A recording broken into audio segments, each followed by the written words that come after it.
Hey everyone, welcome back to another episode of Lessons of the Woods by 10 Point Whitetails. If you haven't watched our last episode, or the last episode that relates to this one, go do so now. We'll pause, we'll wait, you can come back. Okay, now that you did that, I'm your host, Dylan Porter. With me I have Kyle Weber as my co-host, and we are going to be talking about genetics and what they can do for your herd. We discussed this at length already. This is episode number 2 here. So go listen to episode number 1 that talks about this. And we just kind of got sidetracked. It talked about a lot of stuff. Very interesting on how fast you can change your herd based on genetics.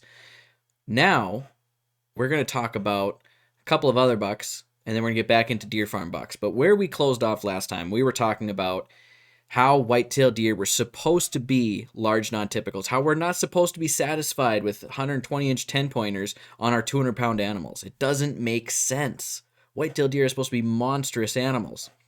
So I made the claim, bold claim, or maybe not. You decide. White-tailed deer were meant to be large, non-typical freaks. And my reasoning for this is if you take a look at elk, caribou, moose, mule deer even, their antlers are normally close to half their body size. Why are white-tailed deer only 1/5 of their body size if they're lucky? It doesn't make sense. So I posed this to our podcast audience. 150 to 200 years ago, 400 years ago, white-tailed deer were big, non-typical freaks. How can we prove this? Look at the correlation with body size. And when were a majority of the monster whitetails harvested? That's what we're going to look at today. Now, there has been an uptick, and we'll talk about that towards the end here, of big whitetails shot. Why? Because QDM. For a long period of time, probably from the 70s to late 90s, early 2000s, everybody shot the biggest thing they could find. There was no quality deer management. Nobody cared about the white-tailed deer herd. The white-tailed deer herd is what we have created it to be at this point in time. We do have influence. So, Kyle, with that, I'm going to turn it over to you. I was just going to recommend, if you haven't already, watch this via YouTube or the other platforms Facebook to show the video, because Dylan's going to put up a bunch of pictures, comparable deer. So I'm recommending you watch it via YouTube or watch the video. They are ugly mugs, because that will make this podcast, as did the last podcast, the full effect. And you'll see me and Dylan dancing with some antlers and showing off some of our stuff. So, we definitely have an effect on our deer herd. Northern Wisconsin has done that. The average deer, I'd hate to say it, is a 110, 100-inch 8-pointer. Mm-hmm. Nobody I know, besides maybe a few guys, would pass this deer up. This deer walks in, it's dead.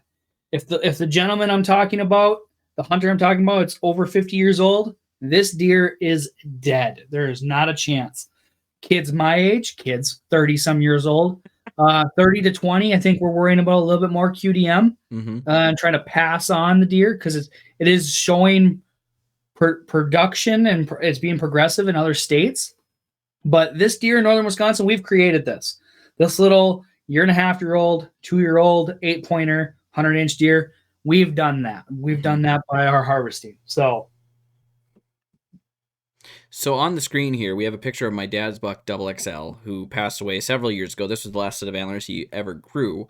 And we went through his history in our last episode where we were covering this topic. And in this photo, he is 415 inches at 5 years of age. So this is showing what white-tailed deer can do. No, we didn't give him steroids. We didn't give him special mineralized feed. This is strictly genetic material. We didn't add anything. We didn't take anything away. This is all within the whitetail. That's another reason why I can say whitetail bucks were meant to be big. They were big in the past. So with that in mind, this is a very large whitetail. Let's look at very large whitetails of the past. Our recorded history on this only goes back so far. So, the first buck we're going to take a look at is the hole in the horn buck. This buck is very famous. So, Kyle, tell us about the hole in the horn buck. Well, a couple bullet points. The hole in the horn bucket is the largest non-typical recognized by Boone and Crockett um, at 328 inches and some eighths, 2/8, I think. Mm-hmm. The name of the hole, the horn buck, is for the hole in its right side drop tine, which everybody thought was a bullet hole from a hunter that missed it. Wired fence. The common story is it was stuck in a chain link fence at some point.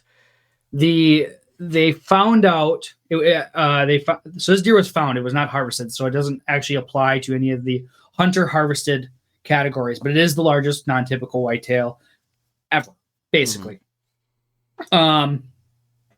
So close to not, but it is currently the world record. The hole in the antler is actually from a bar owner that owned an establishment where the antlers were hung up.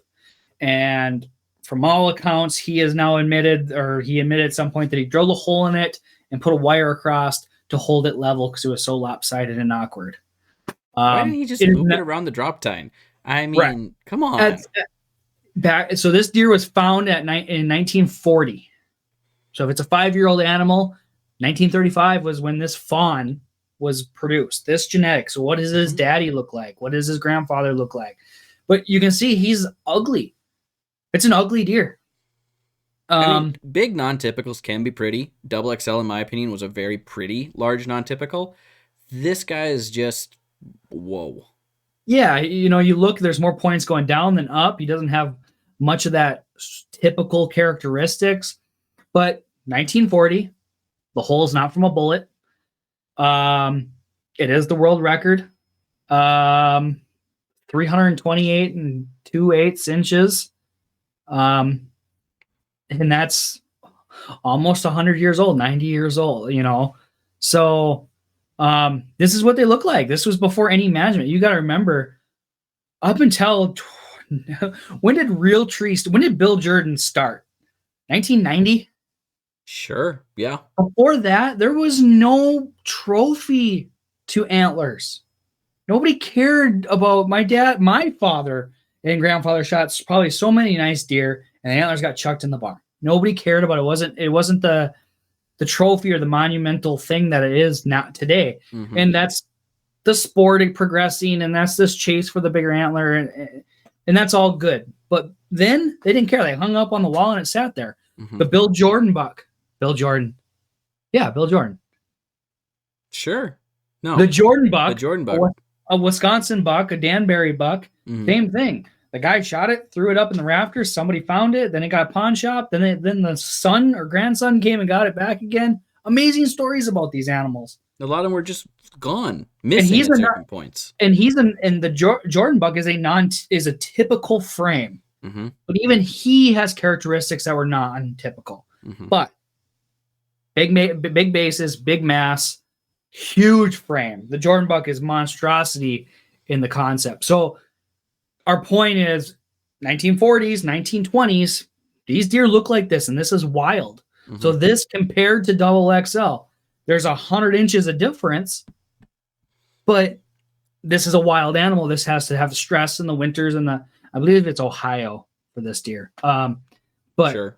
So this happens all the time, and let's keep on keeping on. So the next buck on the list here is the Missouri Monarch. And just looking at this one, very unique set of antlers. You can clearly see even this photo is old. This buck's been around forever.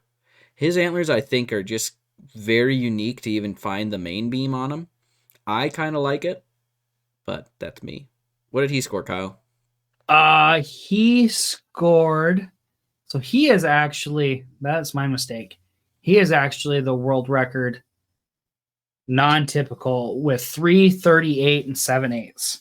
And obviously I looked these all up before this podcast. I don't just know this stuff off the top of my head, but 333 and 7/8. You can see he's got more down than he does up. But what I'm trying to actually look up was it's a Missouri deer. Mm-hmm. It was on the road. It got picked up in 1981.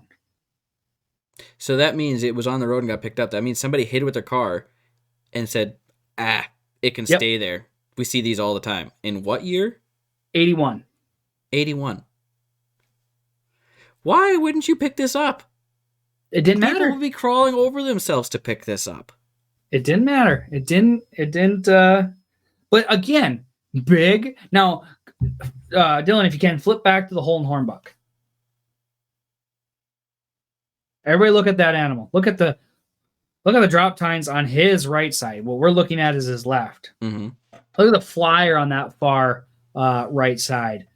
Now, that scored less than This one here. yes.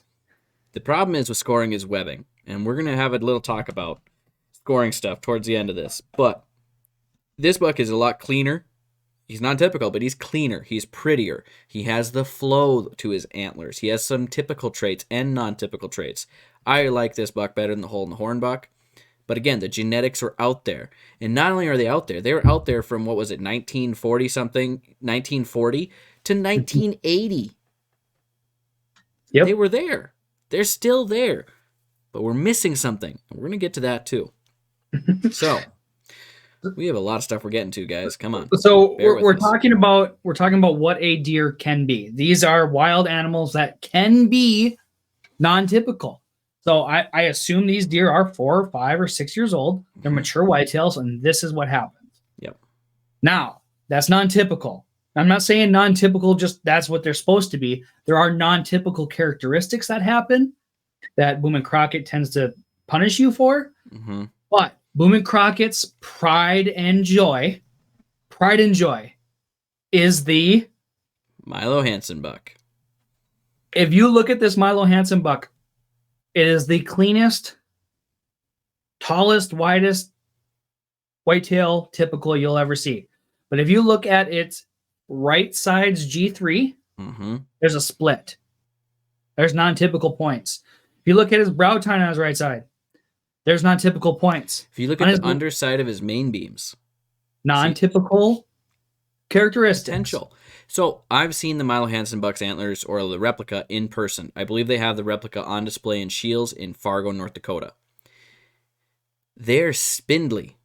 Why are they spindly? Is it genetics? Or was he younger? Was he only 4 years old? Was he only 3 years old? It's entirely possible. The genetics are there. They exist. And if he is only 3 or 4 years of age, which is a high likelihood, those bumps on the underside of his main beam, I've seen those often turn into drop tines the following year. I think somebody can look it up, but I believe the Milo Hansen buck was aged at 4. That's reasonable. I would say he's 4. I wouldn't say he's 5. So He's what too pretty. the argument is non-typical points come from maturity and nutrition. 3 things.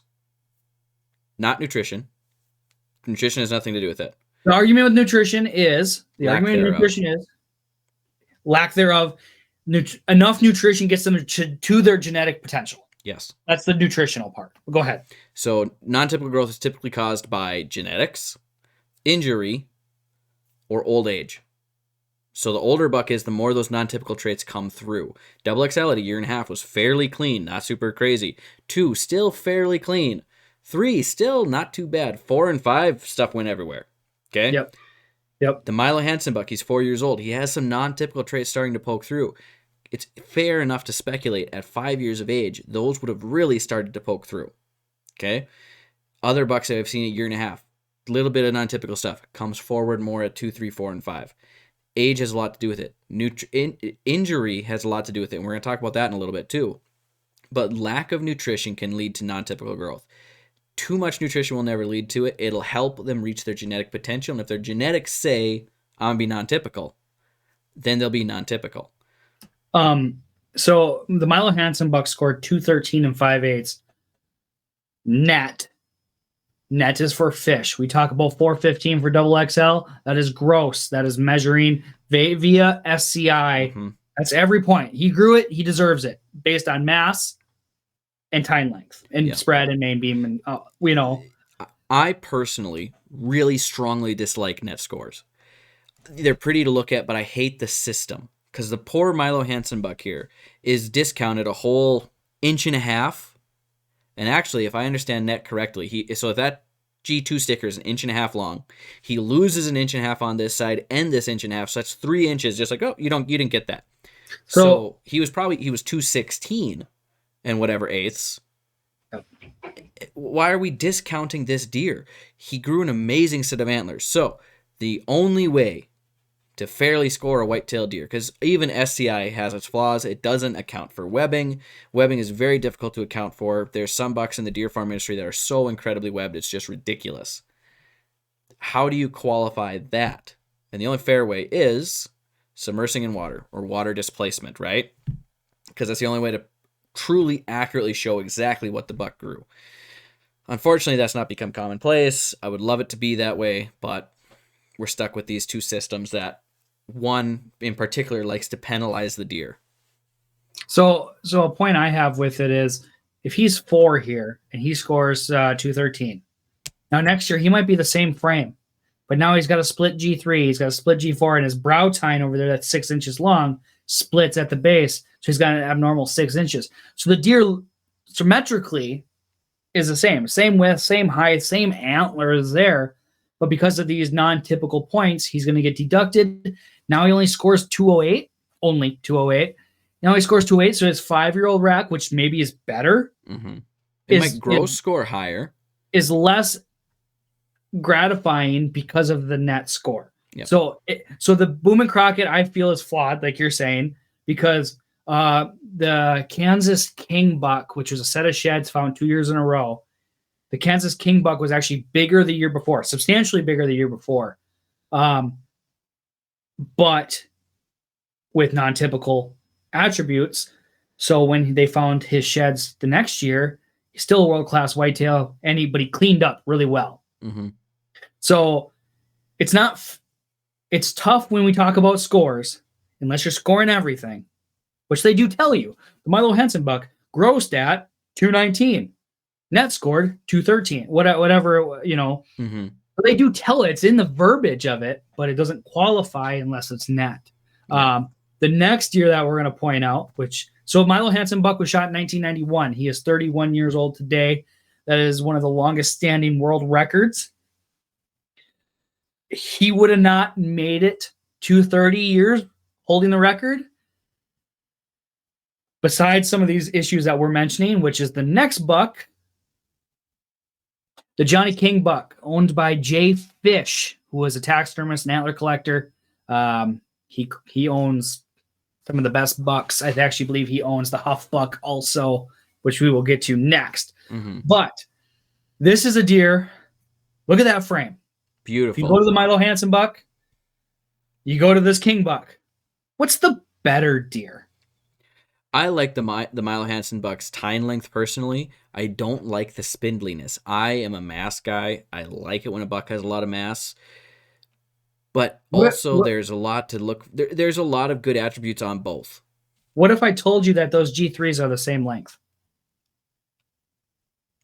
And see, that's where the mass takes away from that. And also another thing that takes away from the visual aspect of this buck, his brow tine, his main beams turn upwards, which in the deer farm industry is not a very desirable trait because it makes the deer look smaller. It does. Interesting. Looking at these two photos, I would say that the Johnny King buck looks substantially smaller. A solid 10, 15 inches. The Johnny King buck gross scored 217. So 2 inches different. 4 inches. If you take Milo's net, which is 213, and the King's gross, which is 217, there's a 4-inch difference. 5/8 on each one, so it's 4 inches different. I don't know what Milo gross is, and I could look if somebody wanted to know, but we look at it, he's pretty typical. So it's close. Mm-hmm. But I believe the G3s, depending on what G3 you consider, are the same length or close to it. Milo Hansen buck's substantially wider. You can definitely tell that between the two pictures. And but the like other you're thing saying, that the Milo Hansen buck has going for it too, you can see all of his points individually, the way they're spaced on his antlers. You can't see that with the Johnny King buck. Yeah, so the Johnny King buck's a big controversy, and that's what what I'm getting at with the Boom and Crockett is The argument on the deer's right side has a G2 and then a G3. The argument is if that G3 is an abnormal point or a G3. If it's a G3, this deer is the world record 217 and 5/8. He's the world record buck. It's the world record typical whitetail. Mm-hmm. The problem is the shared base rule basically argues that deer, that G3, the little one there, is an abnormal point, so he loses that deduction. So this same deer that scored 217 and 5/8 one way, if scored considering this rule another way, is barely 180-inch class whitetail. That's not fair to the deer. No, it's a 40-inch swing. It's a 40-inch swing, and that nobody. It's not. It's just not fair. So if you shot this buck, would you be less happy if he was 180 or if he's 217? You shot the deer. Does it saying it's 180 take away from it? No. So why are we saying that about the score?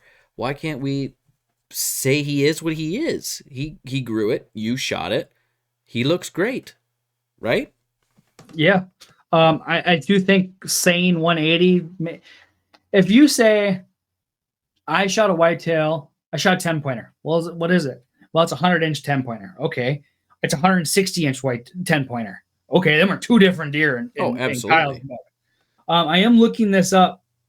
Random fact about the king buck. The final typical score with everything included is 221 and 6/8. So that 217 might be its net typical if it was considered. Yeah. So he actually scored 221. Gross. That's insane. Gross. But what I was going to say was when it was shot was 2010, I believe. Okay. So we have a deer that's 1940. Mm-hmm. We have a 1981, 1991, and Johnny King buck was 06. So 80s to 2000, where were the deer? Yeah, that's a pretty long time period. And that's not, I'm sure there's some record deer shot in that time period. But recently, which was this year, the next picture is the Huff buck. What I would consider the most beautiful deer ever. It has all the characteristics that Dylan talked about the Milo Hansen buck. You can see each individual point. The G2 to the G4 step down. Mm-hmm. Got a nice kind of ragged edge. He does have a little kicker on his brow tine, but that's really the only non-typical thing. Mm-hmm. And he carries some pretty good mass through the whole thing. And his brow tines don't curve up. And his brow tines don't curve up, but they also kind of curve in just a. In is fine. Yep. Up is less desirable. Out, mint. You get them pointing out, perfect. Because then you can take your outside spread way out at the tips. Beautiful. The Huff buck scores 211 and 4/8 officially, missing by about 2 inches to the Milo Hansen buck. Yeah. So we got 3 deer potentially scoring between 210 and 220. Milo, King, and Huff, and they you could say the King and the Huff have similar structure, but totally different, and they score relatively the same. They got their points in different ways and whatnot. So, and that was 2 years ago. I think it officially came last year as the number one United States buck, because obviously Milo Hansen buck was shot in Saskatchewan, Canada. So this is the United States number one typical buck. Net typical. Yep. Beautiful. Fantastic deer. Photo's really good, but he could actually be a little bit farther behind that deer to make it look a little bigger. Come on, guys. And something me and Dylan learned this last year at Steve Porter's is when you're taking a hero picture with your buck, wear something black. It makes, right now you can see he's kind of off the side so you can see the antler, but there's so much color and stuff. Mm-hmm. You wear black, you can get right behind it and you won't take anything from the antlers. Yeah. Remember we learned that with Jason? We did. That makes a huge difference, especially in the dark. So now we're going to have a black hoodie on the truck every time, just in case. There we go. Or a shawl or something at the very least. Yeah, right. The last picture I have, which is the Mufasa buck or the Brewster buck, which is now the world record non-typical taken by a hunter. It scored 327 and 7/8 inches. 3/8 of an inch off the hole in the horn buck, and 6 inches off of The Missouri Monarch. Missouri Monarch. But look how this deer gets its inches. Relatively small frame compared to Milo Hansen buck. Mm-hmm. No palmation, no super mass like the hole in the horn buck. Mm-hmm. But No, a 14-inch looking G1. but I don't. Is that the G1? It's in the right location. So, Dylan, what happened? So we talked injury can cause non-typical growth, and I would say if you go back, do your research, look at the picture of this buck the year before, they have him on camera. He's got some non-typical traits, but it's nowhere near this. It's not near this. And it almost all takes place on the left side. Yeah, it's all centralized in one spot. It's an injury of some sort, which in my experience, this is a very unique one, because most of the time with an injury, in my experience, it doesn't make the buck bigger. It takes from somewhere, because he's only got so much antler growth he's going to put out. But for some weird reason, this injury went crazy. It's like, yeah, we're going to put everything out there. We're just going to spit it all out. So it doesn't quite look like an... It's weird. Okay, it doesn't exactly look like an injury in velvet to me, but there's a high likelihood that there was one just because of the centralized location. But I pose this theory, okay, and I kind of just came up with this, right? Like literally just now. Antler growth is derived from your skeletal structure, a deer skeletal structure. Is it possible while he was wearing his last set of antlers, he damaged a bone somewhere? Just say he damaged one of his leg bones, and it correlated with that antler. And I don't remember exactly which one it is, but I think the front legs, it's the same side, the back legs, it's the opposite, or vice versa. So he damaged his leg, and let's say he put a lot of healing into that right away, and now he had an abundance of calcium there. So now when he's growing his antlers, if he damaged that velvet, could it be two injuries that correlated and said, hey, we got all this extra stuff. We'll just throw it in there. He don't need it. Throw it away. Throw it in there. And put it out in antler growth. It's possible, but there was an injury of some sort there. I don't know what exactly. But there's definitely something, because that's not necessarily normal. Usually you get, if it's genetic non-typical growth, they match to an extent. There can be some difference, but not that much. And you can see on his other side, he has some stuff going down in the same general location. They have a picture of him 2 years prior. He basically has zero down. I'm looking at the picture here. He has zero drop tines. Mm-hmm. And his frame is completely different. He's more like that Huff buck, more like the Johnny King buck rather than this, where he goes up and kind of sweeps in. This one, he's out and wide and kind of boxy. Mm-hmm. So that's, they could argue it's a different deer too, because the frame and the structure shouldn't change. No, but like what you're saying is it takes away from somewhere. Maybe he's supposed to be this big, but he injured it. Everything rushed up to take that. You can see his bigger side, one with all the non-typical, is a little less in some ways. The frame on his bigger side is actually smaller. Yes, yeah. So he's got that massive brow tine and then all the non-typical. But the rest of that stuff there, you can see it's kind of shriveled. Yeah, that's kind of the right word. It's beautiful, but there's something missing. It's just not quite as long as it's supposed to be. I should have maybe found a sideways picture to compare both sides. It almost looks like from the photo we have here, it's only a 3 or 4 point mainframe side, and his other side's a 6, like 1, 2, 3, 4, 5 point mainframe side. Yeah, in the year before, 2 years before that, he had some non-typical stuff on the brow tine. 1, 2, 3, 4, 5 by 5. He's a 10. And he doesn't look like he would be a 5 by 5 in this photo. Do you see a side by side view there? I'm gonna look. I mean, it's a very unique and truly incredible set of antlers, and it's amazing what whitetail deer are capable of. I just wish we knew exactly what happened. It'd be so much fun to know that, because that, I mean, even that brow tine is just insane, but that brow tine's a derivative of an injury too. So he's not necessarily just centralized on his injury, if that makes sense. Go ahead. Keep going. Okay. While you're figuring out what you got going on there, yeah, that doesn't help me at all. There's a lot going on, but that doesn't help me one little bit. I need to see a perfect side angle one day. But anyway, we're going to move on from that. The genetics are out there, people. That's what we're saying. They've been there. They're still there. They just need to be brought forward. And how do you do that? You let the big bucks breed the does and hope everything works out. That's about all you can do at this point. But the more people we have involved in a QDM management program, the more odds, whether it's QDM or some other club or your own personal choices, the better our odds of getting these type of results repeating. Because they happen. They're there. Right? The Brewster buck here wasn't shot, 5 years ago? Yeah. I think it was 2017 for some reason. Yeah, that might be the official. But that's not that long ago. Like, it happens. We can do this, guys. Come on. There's hope. Let's do it. Well, I mean, you look, the Johnny King buck, the Huff buck, and the Brewster buck are all recent.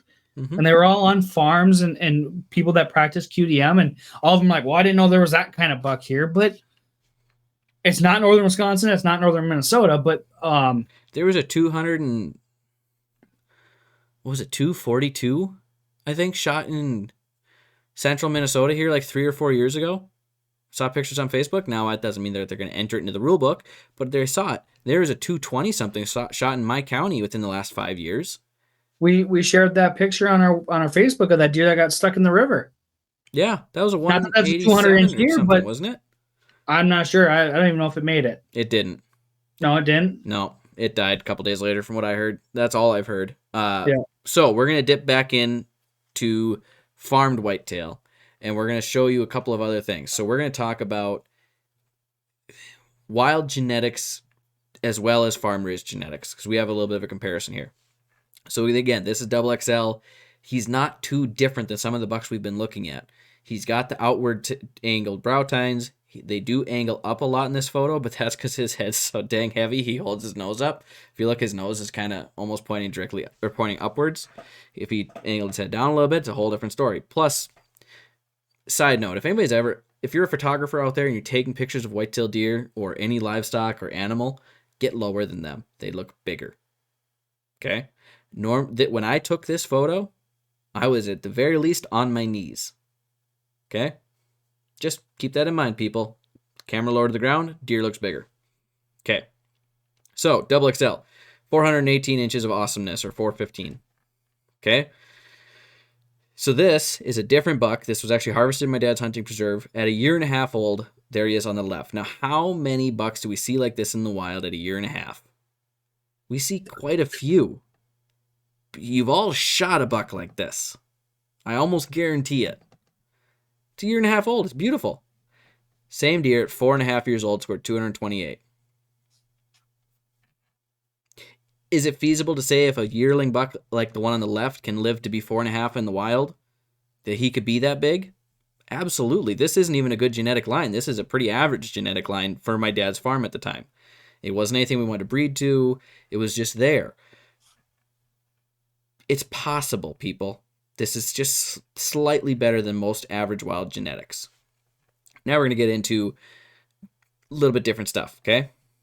So, this is one buck at 1.5 years on the left, and when he got harvested, 3 years old on the right. Now, this is when my dad's genetics were getting a lot better. Not directly related to Double XL.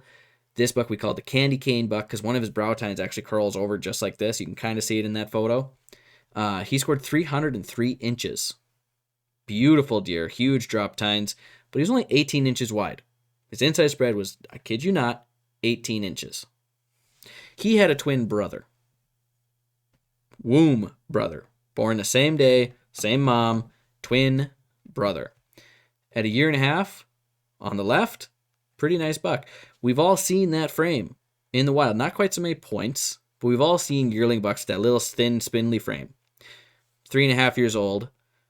242 inches, fairly wide, nice looking typical. I filmed both of these hunts. These hunts actually were by the same hunter on the same day.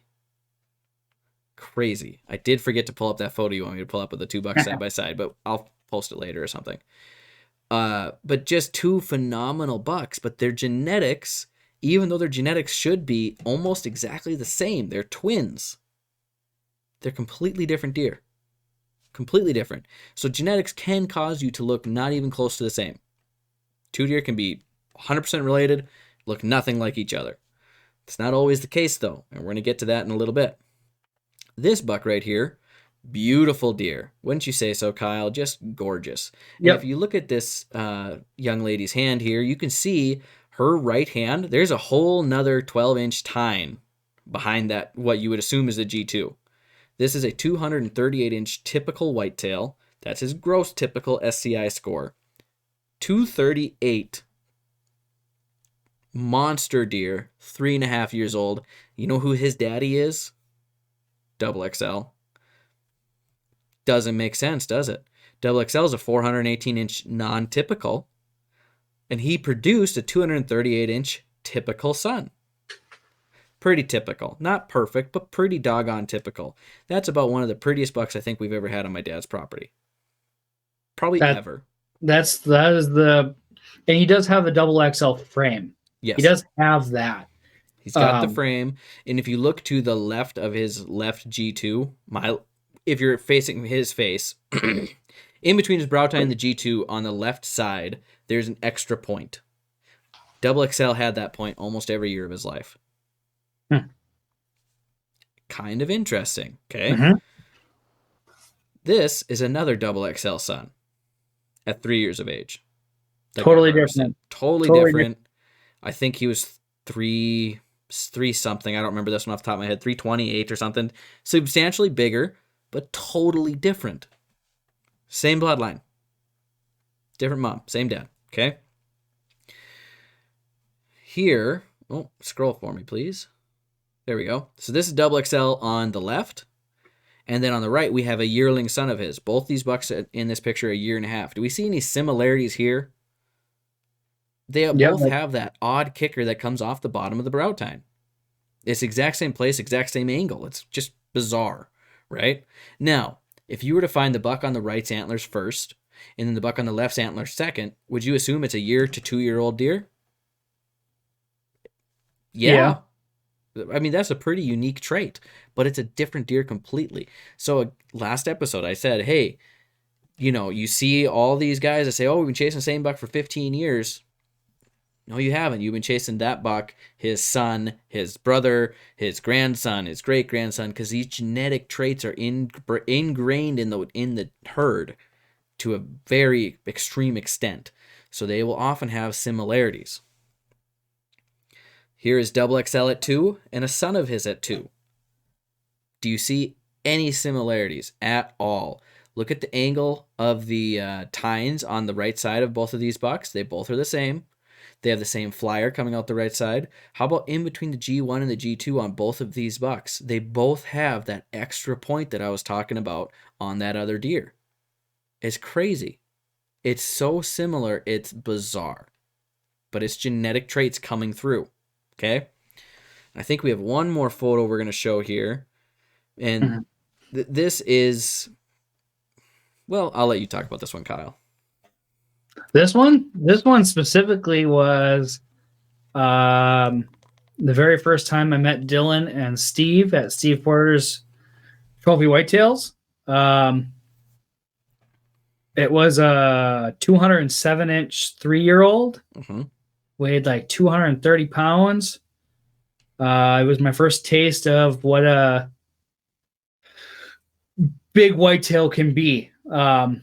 I had been pretty privileged in the past in the wild shooting a decent deer. I'll show him in a second. But I knew I was never going to touch that again, so I wanted to really push the limits to it. So, but this was this deer here is the epitome of all deer to me.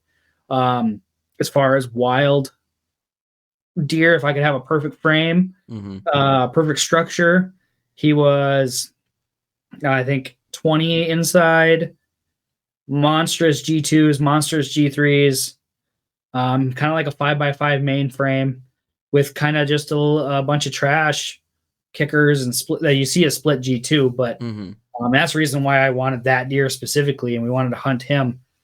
But his brow tines, what you don't see is he's got his two main brow tines. He's got 2 kickers off the front and 2 kickers off the back.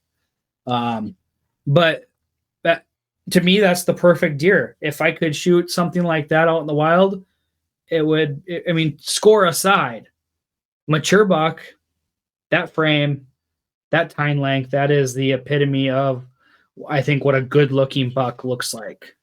And notice how, a couple of things to notice from this photo. His antlers are roughly a third of his body size, right?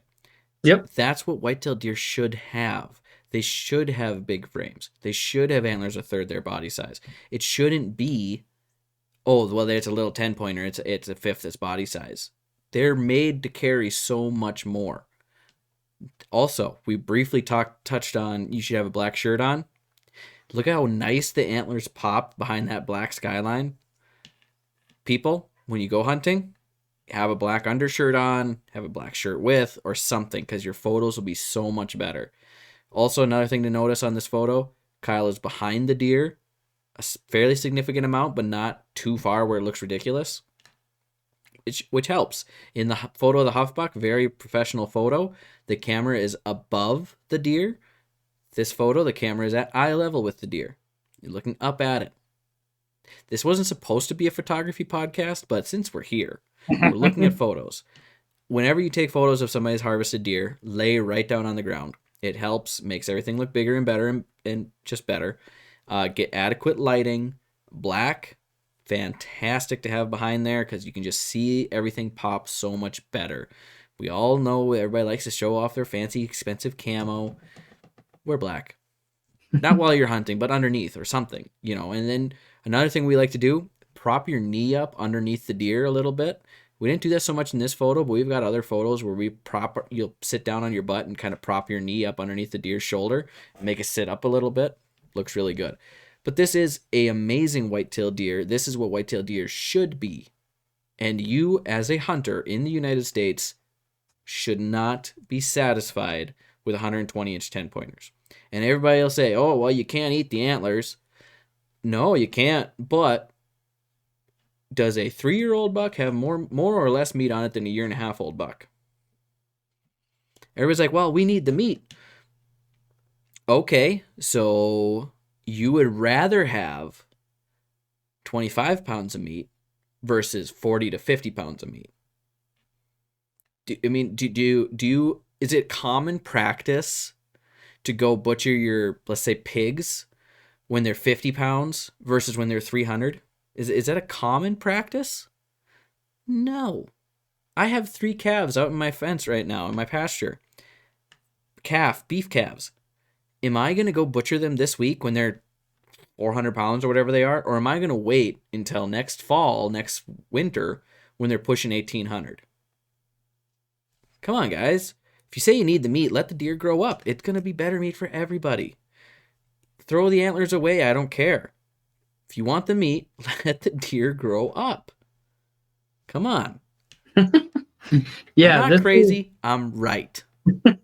This is the epitome, in my opinion, what everybody strives for. We talk about inches. I mean, this deer technically, SCI, doesn't even score what the Huffbuck, the Milo buck, and the King buck do net. Mm-hmm. So it's not an unreachable goal to be shooting there. And the reason I wanted this photo up is because I think this is the epitome of a whitetail that you can have. Now, not just this deer with these characteristics, but this frame, this size, this shape. We all, as the hunters that are trophy hunters, this is what we should strive for. This is what I strive for. Someday, in a perfect world, these deer will be everywhere to harvest. I think there's more 200 inches, SCI, gross score. I think there's more of these now than there has been the last 50 years because of QDM. The reason I went to Steve Porter's, the reason I did that was because I shot a deer that we had officially scored at your expo, I believe. Probably. at Yeah, 100, you did. 173 inches. And he's right here. Shot him with my bow. And I knew I would never touch this size again. I knew I wouldn't, and that's okay. It's nearly impossible. It's nearly impossible. It's a once in a lifetime deer. If you or somebody you know has shot, that almost sounds like the mesothelioma commercial, but if you or somebody you know has shot a buck that is 160 plus, how often does that happen twice to the same person? Up here, not. If in Minnesota and Wisconsin, almost never. Almost never. So let's revert back to that age class and age structure. The comparisons that you showed, which was a year and a half to 3.5, or year and a half to 4.5, shows that them aren't wild, but it shows a very common whitetail on the left there. The year and a half, that's a very common whitetail. That is this buck. It's not too far off. It's eerily similar. If you're watching this via YouTube, which I really hope you are to get the whole effect, all the deer I'm going to show you are within a half mile of each other, 600 yards of all the locations, including within 600, 700 yards of my land at Wits End Ridge. So all these antlers, all these genetics are the same. They're in the area. So that year and a half year old buck, eerily similar to this year and a half year old buck right here. The argument is this deer, I'll hold him so nobody thinks I'm holding them out, that's to my shoulders, that touch to my chest. He's 16, 17 inches wide. Scored 144. Big sweeping antlers, kind of almost touching the middle.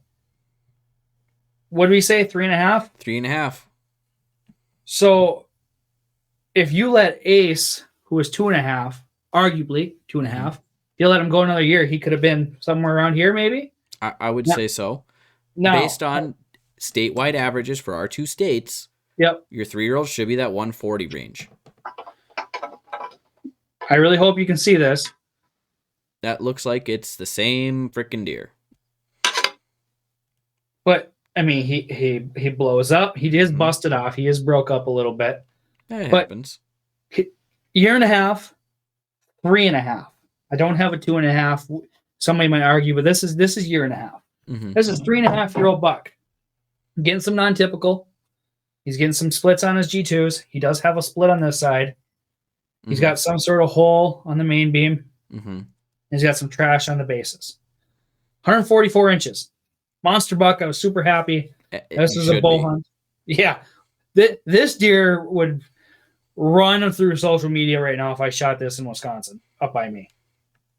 I mean, just absolutely. Just that frame. So this is what we want. This is what we want to have. Knowing all of what we know now, this 3.5, what, Dylan? 3.5, what's he going to look like at 4.5?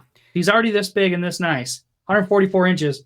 What's he going to do at 4.5 when his structure, his bone structure, his body is all up to date, he's mature, and now all that nutrition can go to his head? What are we getting? Based on statewide averages for our two states, I'm going to drop the presenting here so we can see everything bigger. Based on statewide averages for our two states, he should maintain that frame shape, and he should score somewhere between 160 and 180. That's what he should score. So up 35, 40 inches. Yep.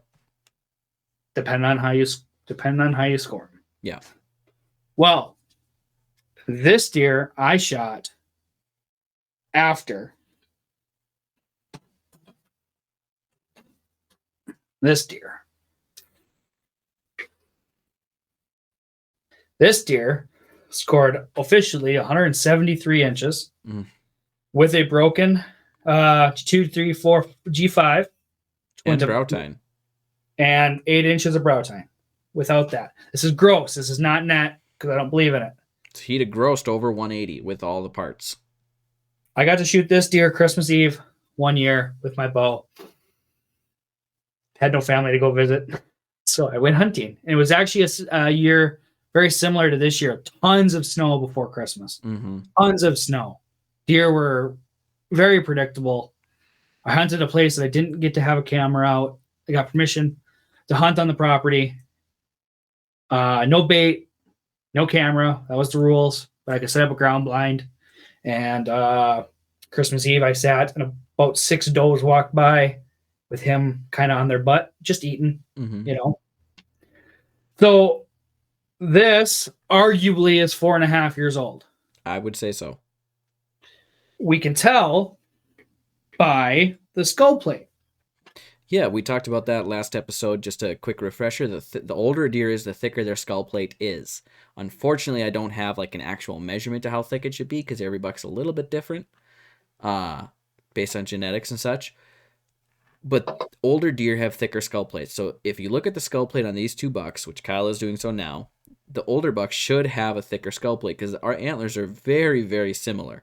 So it's pretty easy to say this is probably a 3 and then a 4-year-old of the same genetic line on one piece of property. There is about 1/8 to 1/4 inch difference. So you could argue that at a 1.5-year-old, they should have about a 2/8 thick skull plate. If they're lucky, they should be looking at between 1/8 and 3/16. I mean, a 1/4 inch is. I mean, that's tight. This is a heavy 3/8 on the 3-year-old. Mm-hmm. This is at least an 1/8 or a little bit bigger. So he's 1/2 inch, 4/8 to 5/8 if we're talking scoring numbers. Look at me, I just got antlers everywhere here. But this is definitely thicker skull plate. Obviously, a bigger weapon on its head to hold on to, and he's that much 1 more year older. So you can tell based on the skull plate that they're a different age. Now, this got harvested after. Okay. The smaller one got harvested second. Yes. No, I shot him first. The smaller one first. This guy got shot 4 years before. So do you think it's entirely possible that that's his daddy? So this 144 may have sired this guy. So you know what else is interesting there too? The brow tine on the left side is broken on both of them. And there's a broken tine on the right side on both of them. Is antler weakness a genetic trait? Or is aggression a trait? Why is he busted up? Because he's fighting people. Same moves. So I want to show this, and let's see if I can do it while the camera's going. That's inside. So this deer is the 170 is substantially bigger than the 140. By the outside width is smaller than the inside width. But the time length's like pretty similar. But look at how they line up just perfect. He has a little kicker. He has kickers. Mm-hmm. G2, same location. G3, same length. You go to this side, and look at how they. If you were showing me two sets of sheds, I'd say they're the same deer. If I told you they were a year apart, I found the sheds a year apart, you'd say it's the same deer the next year. 100%. 100%. Except this one's 3-year-olds, this one's potentially 4 years old. And the smaller one I shot first. But if that doesn't tell you same genetics, that doesn't tell you, and everybody, they're on skull plates. On skull plates. The deer are dead. It's not. He died. Then he died. Yeah, I would bet fairly significant money it's almost a father-son relationship, and you could actually DNA test and find out because the timing works out, right? You said you shot it 4 years later. Could have been the last fawn he sired, or would he have sired it as a 2-year-old? No, he'd have sired that as a 3-year-old. He was sired as 3. He did get shot after rut. Mm-hmm. So he had time to breed. So this deer, which is a great deer to any person, 144 inches. Absolutely. Can produce at 4 years later, he produced something that's substantially bigger. Now, was he bigger than him at 3? Probably. Maybe not. We don't know. He might be only 130 inches and he blew up. Mm-hmm. But there is no arguing. And I'm saying these are all within a couple 100 yards. I think the biggest distance is 600 yards. Is that frame not the same, Mr. Deer Farmer? Absolutely. So if you can pass up a 144-inch deer, if you can, which I'm not saying you have to, but if you can let them get to 4.5, you can start seeing deer like this. And again, against my chest. Monster deer. I'm not trying to hold it out. I'm not doing this. He's there. Mm-hmm. He's there. Yeah. Super big difference. 40 inches of difference. And that's why I argue with people and I say, what if we just quit hunting for a couple years? Right?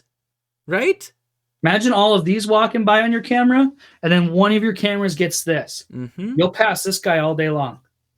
You'll pass four of them just like this because you're hunting this guy.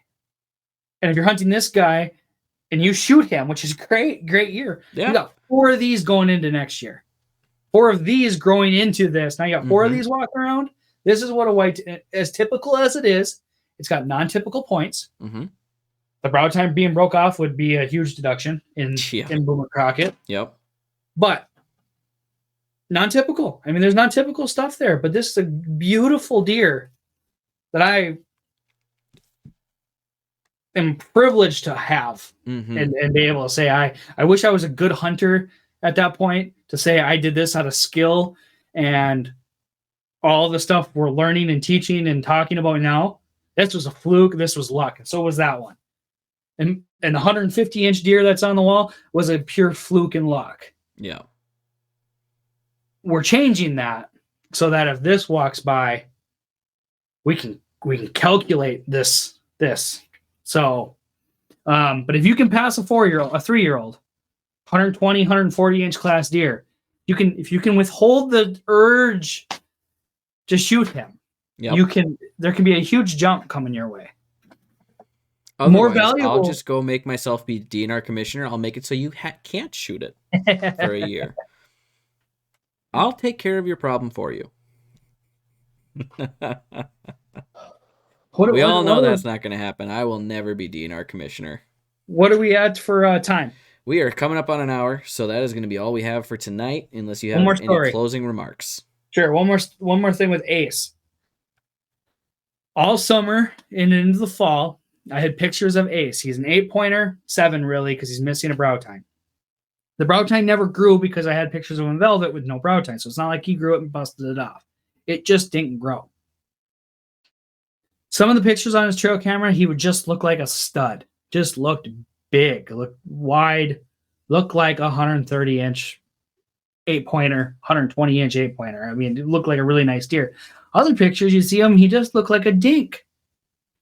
And I always joked, and I'm like, well, he's got a twin brother. One of them was just bigger than the other, like the 2 we had. Mm-hmm. One's a typical, one's a non-typical. They don't have to be the same, even if they're twins. It must be a twin brother. This was most of summer until they got hard-horned. Sam, I kept getting pictures. One picture he's big, one picture he's little. He ended up coming in. I harvested him. There's all she wrote. He's done, right? Mm-hmm. Happy with it.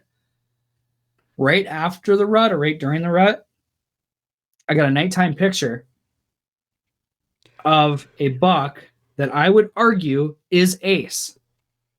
The only difference that I can tell, and I've taken the 2 photos, we'll post it on Facebook maybe.